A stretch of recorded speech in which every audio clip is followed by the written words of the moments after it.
Subscribe কৰক smart Assam চেনেলটো আৰু কাষত ওলোৱা নটিফিকেশ্যন বেলটো ক্লিক কৰক আমাৰ লেটেষ্ট টেকন'লজি ভিডিঅ' সবতকৈ আগত চাবলৈ। এইটো ভিডিঅ' নিশ্চয় আপোনালোকে ক'ৰবাত হ'লেও দেখা পাইছে। এইটো ভিডিঅ' চাওক। এইটো ভিডিঅ' অতনু ভূঞাই কৈছিল যে এয়াৰটেল চিম বন্ধ হৈ যাব বুলি। চ' এইটো ভিডিঅ' বহুতো ভাইৰেল হৈ গৈছে।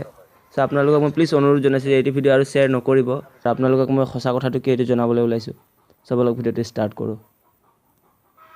চ' মই আজি আপোনালোকক ক'বলৈ ওলাইছোঁ যে এয়াৰটেল চিম বন্ধ নহয়। কাৰণ আকৌ কালি এটা ভিডিঅ' বনাই পেলাই অতনু ভূঞাই কৈছে যে এয়াৰটেল চিম বন্ধ নহয় বুলি। সিদিনা কৈছিল যে এয়াৰটেলৰ হেড অফিচটো গুৱাহাটীত থকা যোনটো হেড অফিচ সেইটো বিক্ৰী কৰি দিবলৈ ওলাইছে বুলি কৈছিলে। কিন্তু এয়াৰটেলে জনোৱা মতে কৈছে যে এয়াৰটেলৰ নেটৱৰ্ক কিয় প্ৰব্লেম দি আছে, যে এয়াৰটেলে এইকেইদিন বহুতো এয়াৰচেলৰ কাষ্টমাৰ এয়াৰটেললৈ যোৱাৰ কাৰণে এয়াৰটেলত মানুহ বাঢ়ি যোৱাৰ কাৰণে এয়াৰটেলৰ অলপ নেটৱৰ্কৰ প্ৰব্লেম দি আছে। চ' সেইকাৰণে এয়াৰটেলৰ নেটৱৰ্কৰ প্ৰব্লেম দি আছে। চ' ভিডিঅ'টো প্লিজ শ্বেয়াৰ কৰিব, কাৰণ বহুতে ভাবি আছে যে এয়াৰটেল চিম বন্ধ হৈ যাব বুলি বহুতে ভয় খাই আছে। চ' মই ভাবিলোঁ যে ভিডিঅ'টো বনাওঁ বুলি। চ' প্লিজ ভিডিঅ'টো বনালোঁ। চ' প্লিজ লাইক কৰি থৈ যাব ভিডিঅ'টো আৰু শ্বেয়াৰ কৰিব।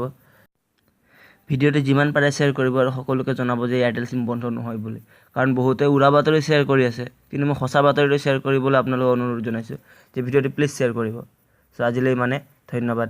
জয় আই অসম।